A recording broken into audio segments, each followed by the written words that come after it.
நீங்க எங்களோட பகிர்ந்துகிட்ட அண்டம் குரல் கட்டுரைகளை படிக்கும்போது ஒரு கேள்வி திரும்ப திரும்ப மனசுல வந்துச்சு. ம் என்ன கேள்வின்னு சொல்லுங்க. யார் இந்த வாலே? ஏன் அவள ஒரு சின்ன குழந்தையா நம்ம பாவிச்சு வணங்குறோம்? இது பாக்குறதுக்கு ஒரு புராண கதை மாதிரி தான் தெரியுது. ஆனா இந்த கட்டுரைகள் இது ஒரு ஆழமான சித்தர் அறிவியல்னு சொல்லுதே. கரெக்ட். இது வெறும் கதை இல்ல. அதனால இன்னைக்கு நம்மளோட இந்த ஆய்வு பயணம் இந்த வாலை வழிபாட்டுல இருக்கிற மர்மத்தை கொஞ்சம் விலக்கி பாக்குறது தான். இது வெறும் பக்தி மார்க்கம் மட்டும் இல்ல. இல்லவே இல்ல. இது மனுஷ உடம்போட இயக்கம், அப்புறம் கோவில் கட்டிடக்கலை, ஏன் நவீன அணு விஞ்ஞானம் வரைக்கும் எல்லாத்தையும் இணைக்கிற ஒரு கண்ணுன்னு இந்த கட்டுரைகள் சொல்லுது. வாங்க இதுக்குள்ள கொஞ்சம் ஆழமா போய் என்ன இருக்குன்னு பாப்போம். இதுல நம்ம முதல்ல புரிஞ்சுக்க வேண்டிய ஒரு விஷயம் இருக்கு. சித்தர்களை பொறுத்த வரைக்கும் ஆன்மீகமும் சரி அறிவியலும் சரி ரெண்டும் வேற வேற இல்ல. ரெண்டும் ஒண்ணுதான்னு சொல்றீங்களா? ஆமா, அவங்க நம்ம உடம்புக்குள்ள நடக்கிற ரொம்ப நுட்பமான உயிர்வேதியியல் மாற்றங்களை பாமர மக்களுக்கும் புரியணுங்கிறதுக்காக சில குறியீடுகளா உருவகங்களா வடிவமைச்சாங்க. இந்த கட்டுரைகள் படி பாத்தீங்கன்னா கோவில்ங்கிறது வெறும் வழிபாட்டுக்குரிய இடம் மட்டும் இல்ல, அது நம்ம உடம்போட ஒரு முப்பரிமாண வரைபடம், ஒரு 3D ப்ளூ பிரிண்ட். சரி, அப்போ இந்த அறிவியல் பயணத்தோட தொடக்க புள்ளி எது? எல்லாத்துக்கும் மூளை எதுன்னு இந்த கட்டுரைகள் சொல்லுது? எல்லாத்துக்கும் மூலமா இந்த கட்டுரைகள் சொல்றது வெப்பம். வெப்பமா? ஒரு நிமிஷம், இது நாம சமையலுக்கு பயன்படுத்துற நெருப்பா இல்ல சூரியன்ல இருந்து வர வெப்பமா? சித்தர்கள் ஏன் எல்லாத்துக்கும் அடிப்படையா வெப்பத்தை வைக்கிறாங்க? நல்ல கேள்வி. ஒருவேளை உயிரோட முதல் அறிகுறியே உடம்புல இருக்கிற வெப்பம் தானே, அதை வச்சு சொல்றாங்களான்னு நீங்க கேட்கறது புரியுது. ஆமா, அதுதான். இது நாம பொதுவா பார்க்கிற நெருப்பு இல்ல. சித்தர்கள் இத மூல அக்னி அப்படின்னு சொல்றாங்க. அதாவது ஒரு ரொம்ப நுட்பமான உயிரி வெப்பம், பயோஹீட்னு சொல்லலாம். ஓ, பயோஹீட். ஆமா, நம்ம உடம்புல உயிர் சக்தி இயங்கும் போது செல்களுக்குள்ள நடக்கிற கோடிக்கணக்கான செயல்பாடுகள்னால இந்த வெப்பம் இயற்கையாவே உருவாகுது. இதுதான் உயிருக்கு ஆதாரம். இந்த மூல அக்னியோட மையத்திலிருந்து அதோட உச்சகட்ட நிலையில விடிச்சு கிளம்புற தூய்மையான ஒளித்துகளைத்தான் சித்தர்கள் வாழன்னு பேர் வச்சு சொல்றாங்க. ஓஹோ, அப்போ பேரண்டத்தோட மூல ஆற்றலான சிவனை ஒரு பெரிய நெருப்பு கோலம்னு வச்சுக்கிட்டா அதிலிருந்து திருச்சு விழுந்த சின்ன பொறி தான் வாழை. இந்த ஒப்பீடு ரொம்ப அழகா பொருந்தது. கரெக்ட். ஆனா வாழைய உருவமற்ற குணமற்ற ஒரு ஆற்றல்னு கட்டுரையில சொல்றாங்களே, அது எப்படி? ஆற்றல்னாலே அதுக்கு ஒரு குணம் இருக்கும் இல்லையா? அதுதான் இதுல இருக்கிற நுட்பமான அழிவியல். அது ஒரு நியூட்ரல் ஆற்றல். நியூட்ரல்? ஆமா, அதுக்கு நேர்மறை எதிர்மறை, அதாவது பாசிட்டிவ் நெகட்டிவ்னு எந்த சார்பு நிலையும் கிடையாது. விருப்பு வெறுப்பு கோபம் ஆசைன்னு எந்த உணர்ச்சி கலப்பும் இல்லாத ஒரு தூய ஆரம்ப நிலை ஆற்றல். அதனாலதான் கள்ளம் கபடம் இல்லாத ஒரு குழந்தையா, அதாவது பாலாவா அதை உருவகப்படுத்தினாங்க. ஒரு குழந்தை எப்படி எந்த பேதமும் இல்லாம இருக்குமோ அந்த மாதிரி. புரியுது புரியுது. அதாவது அந்த பெரிய நெருப்பான சிவனை நேரடியா நெருங்கிறது ரொம்ப கஷ்டம், ஒருவேளை ஆபத்தானது கூட இருக்கலாம். அதனால முதல்ல இந்த சின்ன தூய்மையான கையால எளிதான பொறியான வாழையோட தன்மையை புரிஞ்சுக்கிட்டு அந்த ஆற்றலை கையால நம்ம தயார்படுத்திக்கிறோம். இது ஒரு எலிஜிபிலிட்டி டெஸ்ட் மாதிரி. மிகச்சரியா சொன்னீங்க. அது ஒரு தகுதிப்படுத்திக் கொள்ற நிலைதான். அந்த பேரொளியை சந்திக்கிறதுக்கு முன்னாடி அதோட ஒரு சின்ன துளியோட நம்மளை பழக்கப்படுத்திக்கிறோம். அந்த முதல் பொறியோட தன்மையை புரிஞ்சுக்கும்போது அதோட மூலமான பெரு நெருப்பை நோக்கிய பயணம் அது ரொம்ப சுலபமாகுது. இந்த கோயில் உடல் உருவகம் உண்மையில பிரமிக்க வைக்குது. உள்ளுக்குள்ள நடக்கிற இந்த நுட்பமான விஷயத்த பாமர மக்களுக்கும் புரிய வைக்கத்தான் கோவில்கள் உருவாச்சுன்னு இந்த கட்டுரை ரொம்ப ஆணித்தரமா சொல்லுது. ஆமா, இது வெறும் கற்பனை இல்ல. இந்த கட்டுரை அதை நவீன அணு விஞ்ஞானத்தோட ஒப்பிட்டு காட்டுது பாருங்க. உதாரணத்துக்கு ஒரு ஆட்டம் எடுத்துக்கலாம். சரி. அணுவோட மையத்துல நியூக்ளியஸ் இருக்கும். அதுல புரோட்டான் நியூட்ரான் இருக்கும். அது பெரும்பாலும் நிலையா அசைவில்லாம இருக்கும். அதே மாதிரி கோவில் கருவறைக்குள்ள இருக்கிற சிவம், அதாவது லிங்கம், அசைவில்லாம நிலைநிறுத்தப்பட்டிருக்கு. அது பிரபஞ்சத்தோட நிலை ஆற்றல்ல பொட்டன்ஷியல் எனர்ஜியை குறிக்குது. அருமையான ஒப்பீடு. அப்போ அந்த நியூக்ளியஸ சுத்தி ரொம்ப வேகமா சுழன்று இருக்கிற எலக்ட்ரான்களுக்கு அதுக்கு தான் உதாரணம் இருக்கு. அது என்ன? அணுவை சுத்தி எலக்ட்ரான்கள் எப்படி ஒரு பாதையில ஓடிக்கிட்டே இருக்கோ அதே மாதிரி சக்தி, அதாவது அம்மன் கருவறைக்கு வெளியே பிரகாரத்துல இயக்க ஆற்றலா கைனடிக் எனர்ஜியா வலம் வர்றாங்க. ஓஹோ, இதுதான் சிவம் நிலையானது சக்தி இயக்கத்தில் இருப்பதுங்கிற தத்துவத்தை புரிய வைக்கிற ஒரு செயல்முறை விளக்கம். கருவறைக்குள்ள இருக்கிற நிலை ஆற்றலையும் பிரகாரத்துல சுத்தி வர்ற இயக்க ஆற்றலையும் இணைச்சு பார்க்கும்போது ஒரு அணுவோட முழுமையான சித்திரம் நமக்கு கிடைக்குது. அதனாலதான் கோவில வலம் வர்றது ஒரு முக்கியமான சடங்கா இருக்கு. நாம அந்த இயக்க ஆற்றலோட நம்மள இணைச்சுக்கிறோம், அப்படித்தானே? கரெக்ட். இந்த அணு ஒப்பீடு என்ன ரொம்ப யோசிக்க வைக்குது.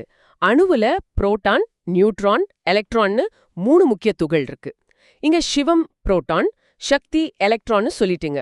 அப்ப நியூட்ரானுக்கு இங்க என்ன குறியீடு? அது பத்தி ஏதாவது சொல்லப்பட்டிருக்கா? ரொம்ப ஆழமான கேள்வி. இந்த கட்டுரைகள்ல அத நேரடியா சொல்லல. ஆனா சித்தர்களோட மத்த பாடல்களை வச்சு நாம யோசிச்சா அந்த நியூட்ரான் அதுதான் வாலை. அப்படியா? ஆமா, அதாவது எந்தவிதமான சார்பு நிலையும் இல்லாத அந்த நியூட்ரலான முதல் ஆற்றல்.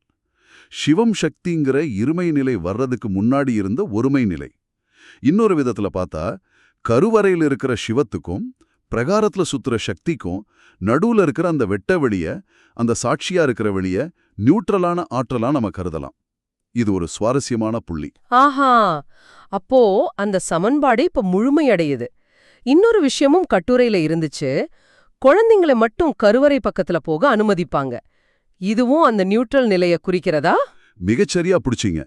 கருவறையில இருக்கிற அந்த மூல அக்னிய, அந்த நிலையான சிவத்தை நெருங்கணும்னா நாமும் அந்த வாளைய போல ஒரு குழந்தையா மாறணும். விருப்ப வெறுப்பு இல்லாத ஒரு நிலை. அதேதான். எந்தவிதமான விருப்புகளும் கோபம், ஆசை மாதிரி எந்த சார்பு நிலையும் இல்லாத ஒரு நியூட்ரல் நிலைக்கு நம்ம மனசை மாத்தணுங்கிறத உணர்த்தத்தான் இந்த வழக்கம். அந்த குழந்தையோட தூய்மையான மனநிலையில உள்ள போகும்போது தான் அந்த மூல ஆற்றலை உணர முடியும். பெரியவங்களோட மனசுல ஓடுற எண்ணங்கள் ஒரு தடையை ஏற்படுத்துது. சரி, இந்த கோவில் உடல் உருவகம் இப்போ இன்னும் தெளிவா தெரியுது. ஆனா ஒரு கோவிலுக்குள்ள போகணும்னா ஒரு வாசல் வேணுமே. கருவறை வரைக்கும் போறதுக்கு முன்னாடி நாம கடக்க வேண்டிய முதல் படி என்ன? நம்ம உடம்புல அந்த நுழைவாயில் எங்க இருக்கு? இருக்கு. அங்கதான் துவாரபாலகர்கள் வராங்க. பொதுவா அவங்கள கருவறைக்கு வெளியில ஆயுதங்களோட நிக்கிற 2 பெரிய காவலாளிகளா தான் நாம பாக்குறோம். ஆனா இந்த கட்டுரைகள் படி பாத்தீங்கன்னா அவங்க வெறும் கல் சிலைகள் இல்ல. வேற என்னவாம்? அவங்க ஒரு ஆழ்மான குறியீடு. அவங்க வேற யாரும் இல்ல, நம்மளோட மூச்சுக்காற்றே. என்னது? துவாரபாலகர்கள் நம்ம மூச்சா? இது கேட்கவே ரொம்ப ஆச்சரியமா இருக்கே. எப்படி இத வளர்க்கறாங்க? சித்தர்கள் மூச்ச வாசின்னு சொல்லுவாங்க.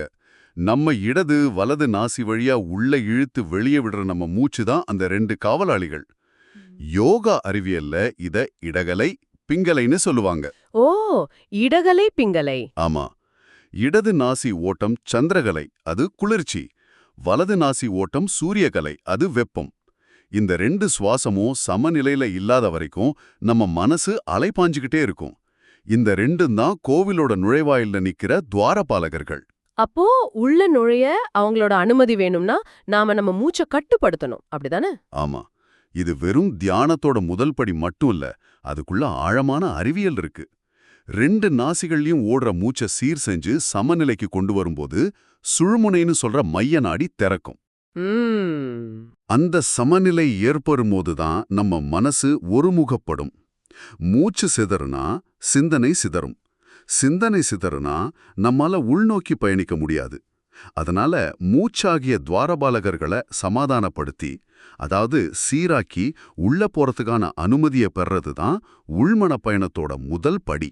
ஆக இந்த முழு பயணத்தையும் ஒன்னா இணைச்சு பார்த்தா வாழ வழிபாடுங்கிறது ஒரு தனிப்பட்ட தெய்வத்தை வணங்குற சடங்குங்கிறத தாண்டி இது ஒரு முழுமையான அறிவியல் செயல்முறை, ஒரு சயின்டிபிக் ப்ராசஸ் மாதிரி தெரியுது. ஆமா, இந்த கட்டுரைகள் அதை ஒரு முழுமையான உள்நோக்கிய அறிவியல் பயணமாவே தான் விவரிக்குது. முதல்ல துவாரபாலகர்களான மூச்சுக்காற்ற, அதாவது வாசிய கட்டுப்படுத்தி சமநிலைப்படுத்தி உடலாகிய கோவிலுக்குள் நுழையிறோம். சரி. பிறகு நம்ம உடம்புல இருக்கிற மூல அக்னியாகிய வெப்பத்தை தியானம் மூலமா எழுப்புறோம். அந்த வெப்பத்திலிருந்து வர்ற முதல் பொறியான நியூட்ரலான வாலைய பற்றிக் கொள்கிறோம். ஓ, அந்த சின்ன தூய்மையான ஆக்களோட வழிகாட்டுதலோட அதோட மூலமான பேரொளியான சிவத்தை அடைறது தான் இந்த பயணத்தோட இறுதி நோக்கம். இது ஒரு படிப்படியான ஒழுங்குபடுத்தப்பட்ட பயணம். இந்த பயணத்தோட உச்சக்கட்டம்னா என்ன? சிவத்தை அடையறதுனா ஒரு கடவுளை பாக்குற மாதிரியா? அதுதான் இல்ல. இந்த பயணத்தோட உச்சம் என்னன்னா, நாம வணங்குற தெய்வமும் நாமும் வேற வேற இல்லைங்கிற அந்த அத்வைத உண்மையை உணர்றது தான். அந்த பேரொளியோட ஒரு சின்ன துளிதான் நாமங்கிறத அனுபவபூர்வமா தெரிஞ்சுக்கிறது. தன்னை அறிந்தால் தலைவனை அறியலாம்னு சொல்ற மாதிரி. அதேதான். உள்ள இருக்கிற அந்த மூல ஆற்றலை உணர்ந்துட்டா வெளியில செலவடிவுல இருக்கிற கடவுளோட தத்துவம் தானா புரிஞ்சிடும். பயணம் வெளியில இருந்து உள்ள. அப்போ நம்ம தினமும் கோவிலுக்கு போறது, சாமி கும்பிடுறது, பிரகாரத்தை சுத்தி வர்றதுன்னு ரொம்ப சாதாரணமா செய்யற பல வழிபாட்டு முறைகளுக்கு பின்னாடி இவ்வளவு ஆழமான அறிவியல், உடலியல் சார்ந்த அர்த்தங்கள் மறைஞ்சிருக்கு. வாலை வழிபாடுங்கிறது வெறுமனே ஒரு கடவுள் வழிபாடு இல்ல, அது ஒரு சுய ஆய்வு பயணம், a journey of self exploration நான் புரிஞ்சுக்கிறேன். மிகச்சரியா புரிஞ்சுக்கிட்டீங்க. இந்த ஆய்வு நமக்கு ஒரு முக்கியமான கேள்வி எழுப்புது. இந்த கட்டுரைகள் கோவிலையும் வழிபாட்டையும் நேரடியா மனித உடலோடும் அணு விஞ்ஞானத்தோடும் தொடர்புபடுத்துது. இதே மாதிரி அர்த்தம் புரியாம ஒரு சடங்கா நாம செய்யற வேற எந்தெந்த பழக்க வழக்கங்களுக்கு பின்னாடி நம்ம முன்னோர்கள் விட்டு சென்ற இது மாதிரி அறிவியல் வரைபடங்கள் மறைஞ்சிருக்கலான்னு கேக்குறீங்க. ஆமா, அத பத்தி நீங்க கொஞ்சம் சிந்திச்சு பாருங்க. ஒருவேளை நம்மளோட ஒவ்வொரு பாரம்பரிய செயலுக்கு பின்னாடியும் நாம இன்னும் கண்டுபிடிக்காத ஒரு பெரிய அறிவியல் ரகசியம் காத்துக்கிட்டு இருக்கலாம் இல்லையா?